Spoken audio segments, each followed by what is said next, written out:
Hi Peabodians, I just wanted to add a bonus video for this week because I know this Sunday is Easter. So if you want to learn how to make some naturally dyed Easter eggs, watch this video.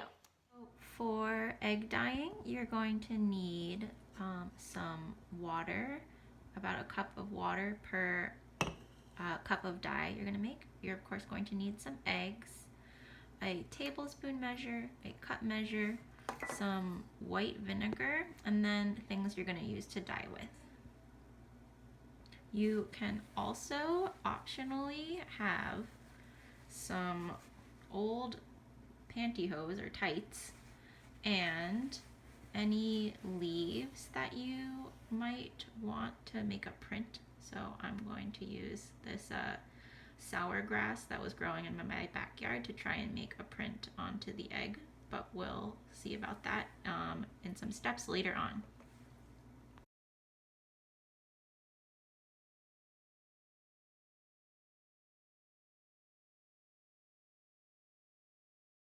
So here are just some options that you could use. We have any leafy green like kale.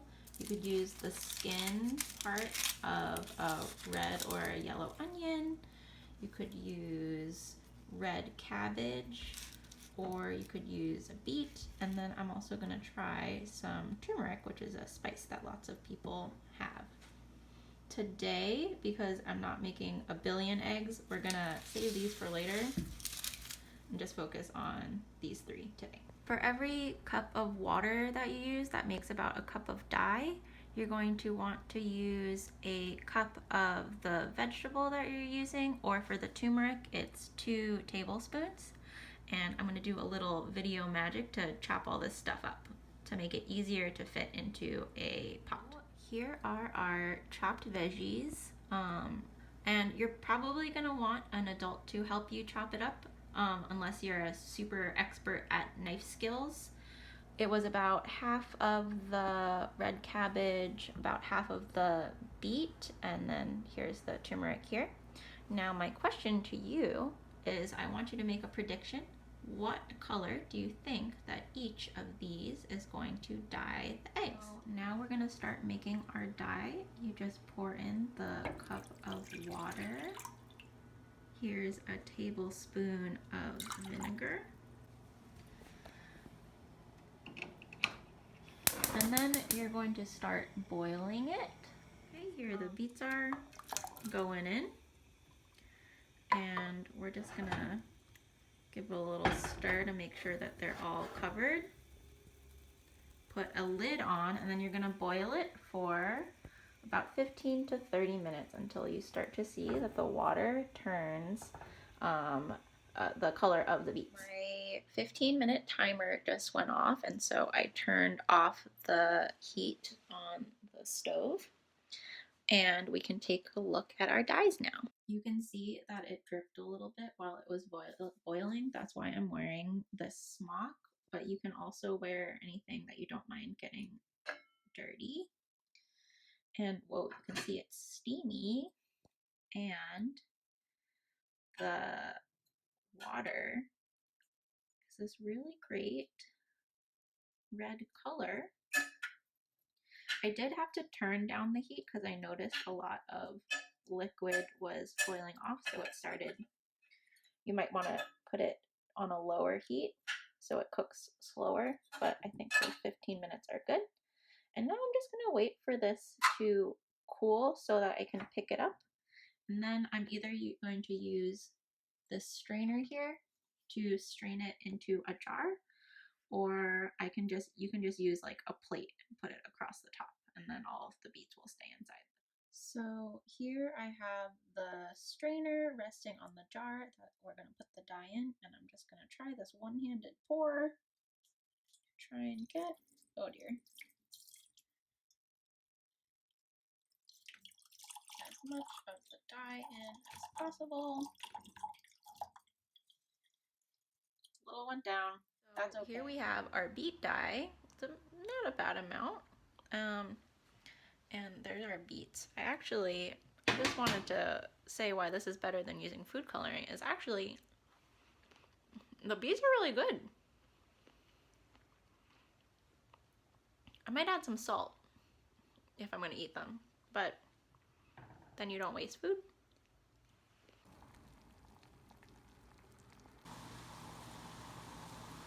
Here we have our dyes. This one is the red cabbage, this one's the turmeric, and this one is the beet.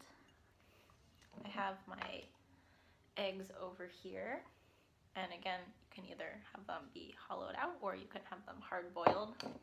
I've also heard that you can actually boil the eggs right in the dye, so if you wanted to try that, I'd love to hear the results. And now we're just gonna gently place them in the dye. You see I have this paper bag on my table just in case there's any spill, so it's an easy cleanup. And yeah, we're gonna just see what color these eggs turn.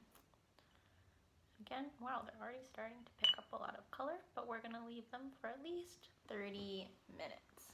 And I have one egg left that I'm gonna try an experiment on after we let these ones change color for a little bit. Okay, I know I just said to turn the eggs, but then I looked at this one and it looks really cool, so I took it out because I liked the shape and how part of it was darker than the other part. It looks kind of, it reminded me of a Pokemon. I'm not exactly sure which one, so again, write in the comments which Pokemon does this egg look like. I think actually, since that's the case, I can move on to experimenting with this egg. So that's what we're gonna need our stocking for and our leaves. So I have this one from my backyard, and I asked my housemate nicely, and they're gonna let me pick a leaf from their favorite fern. So I'm gonna use that on one side also. Okay, so we have our 2 leaves, we have our egg, and we have an old stocking. This one I actually cut up for a Halloween costume, so it's perfect that I can just use it for this. You're gonna go all the way to the end of the stocking, and you're going to put the egg in it and gently place the leaf in between the egg and the stocking. And the idea is that the leaf is going to block the dye from getting onto the egg, so you'll have a leaf print on your egg, and we'll see how that works. So here's one. Might be hard with 2 actually. I might just stick to 1. And then put it around the egg. And then you're actually going to need a rubber band or a twist tie to tie it shut. Okay, so we have our egg. I'm going to twist it quite a bit to make sure that the leaf stays tight against the egg. And then I'm just going to get a twist tie, twist it a bunch of times to make sure the tights stay. And then we're going to put it back in our purple cabbage. So it's been about 30 minutes with our eggs. I'm going to take them out and let them dry right on the paper here. It might start to make a little pool of color at the bottom, so just be aware that your egg might have a little spot. That's just kind of fun. I feel like there's a lot of water in the yellow egg, the turmeric egg, so I'm just going to let it drain out. Looks a little silly. And this wouldn't happen if you had hard-boiled them. Just remember, if you do have a hard-boiled egg, that those will eventually go bad. So you gotta crack your egg open and eat it, and it might even taste a little bit like the food that you made the dye from. So, what would a cabbagey egg taste like, or a turmeric-y egg taste like? All right, I think that's good. And now the grand reveal for the one in the stocking. Wow, That turned out really cool. You can see on the other side it got a little smushed, and you even have some of the lines from the stocking, but I think that looks really amazing. Ooh, a little drippy. So I would love to see if you all do this in your own homes. And I want to hear, was your prediction correct? Did you guess that the beets would make your egg pinkish red?